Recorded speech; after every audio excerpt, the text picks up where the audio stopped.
You guys show us on video. Show us you can do it.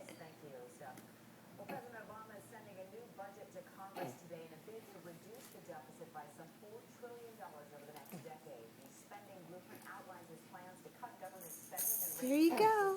All right. Get over. Get over there. Gotta move your arm.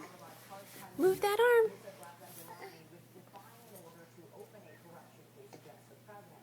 Can you get it? You're almost there. You're almost there. Yeah. Get that arm out of the way. You can do it. You can do it. Come on. All right. Good job, Pierce.